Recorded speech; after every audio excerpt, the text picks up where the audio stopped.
जब इंसान पहली बार चांद पर पहुंचे तो वहां सिर्फ कदमों के निशान ही नहीं छोड़े, बल्कि ढेर सारा वेस्ट मटेरियल भी छोड़ा है। इतना ही नहीं, वे अपने शरीर का वेस्ट तक वहीं छोड़कर धरती पर लौटे।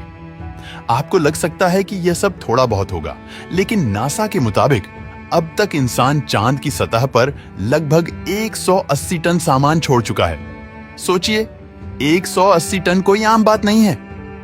अब सवाल उठता है कि आखिर इतना सामान चांद पर ले जाकर वहीं क्यों छोड़ दिया गया? और क्या यह सब वेस्ट आज भी चांद पर वैसे ही मौजूद है या समय के साथ गायब हो चुका है? आइए देखते हैं। इस वीडियो में दोस्तों 1960 का दशक था, जब अमेरिका और सोवियत यूनियन, जिसे आज हम रूस के नाम से जानते हैं, इन दोनों के बीच स्पेस रेस शुरू हो चुकी थी। दोनों देश यह साबित करना चाहते थे कि कौन पहले चांद तक पहुंचता है। सोवियत यूनियन ने कई अनमैन्ड मिशन भेजे, लेकिन इंसान भेजने में बाजी अमेरिका ने मारी। नासा ने अपोलो प्रोग्राम के तहत कुल 17 मिशन किया, जिसमें से 6 मिशन ही सफल हो पाए, जो चांद की धरती पर इंसानों को ले गए। बाकी के कुछ मिशन फेल और कुछ आधा अधूरा ही काम कर पाए थे। जो 6 मिशन सफल हुए थे, उनमें पहला सफल मिशन अपोलो 11 था, जिसमें बज एल्ड्रिन, माइकल कॉलिंस और नील आर्मस्ट्रांग थे। यह 3 इंसान ऐसे थे जो धरती से लाखों किलोमीटर दूर किसी दूसरी दुनिया में जाने वाले पहले इंसान बने। जब ये धरती से चले थे, तो चांद पर पहुंचने के बाद इनके साथ क्या होगा, इसके बारे में इन लोगों को ज्यादा कुछ पता नहीं था। फिर भी अपनी लाइफ को रिस्क में डालकर ये लोग गए। धरती से उड़ान भरने और चांद की सतह तक पहुंचने में इन लोगों को 75 घंटे 49 मिनट लगे थे। वैसे तो ये लोग चांद की सतह पर कुल 21 घंटे 36 मिनट तक बिताए थे, लेकिन अपने यान से उतरकर चांद की सतह पर सिर्फ 2 घंटे 21 मिनट ही चले थे।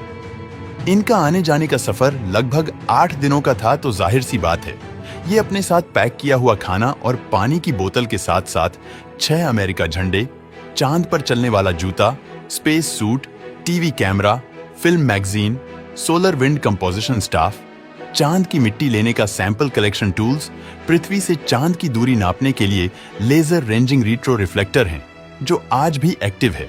इसके अलावा चांद पर जाते समय उनके शरीर से निकलने वाले वेस्ट मटेरियल का बैग भी शामिल था।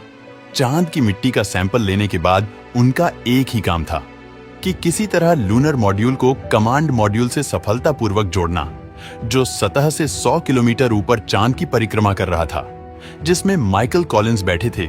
लूनर मॉड्यूल को कमांड मॉड्यूल से जोड़ने में सबसे ज्यादा कठिनाई थी, क्योंकि कमांड मॉड्यूल 5800 किलोमीटर प्रति घंटे की स्पीड से चक्कर काट रहा था।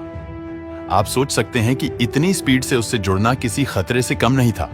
लूनर मॉड्यूल हल्का हो जाए, ये सोचकर जो भी फालतू की चीजें थीं, उनको चांद पर छोड़ दिया गया। ऐसे ही अपोलो 12, अपोलो 14, अपोलो 15, अपोलो 16 और अपोलो 17 के साथ भी हुआ। चांद से आते समय इन यानों में जो भी फालतू की चीजें होती थीं, उनको एस्ट्रोनॉट वहीं छोड़ आते थे, और ऐसे करते करते कुल 96 बैग से भरा वेस्ट मटेरियल आज भी वहीं के वहीं पड़े हैं। रात में जब आप और हम चांद को देखते हैं, तो यह ध्यान में जरूर रखिए कि इस चांद पर हमारी धरती के 96 बैग्स और कई उपकरण आज भी वैसे के वैसे पड़े हैं, क्योंकि आपको तो पता ही है कि चांद पर कोई वातावरण नहीं है। मतलब ना हवा है, ना ऑक्सीजन है और ना ही बारिश। इसलिए वहां कुछ भी सड़ता गलता या उड़ता नहीं है। जो चीज एक बार रख दी जाए तो वो लाखों सालों तक वैसे ही रहती है, क्योंकि वहां बैक्टीरिया या विघटन नहीं होता।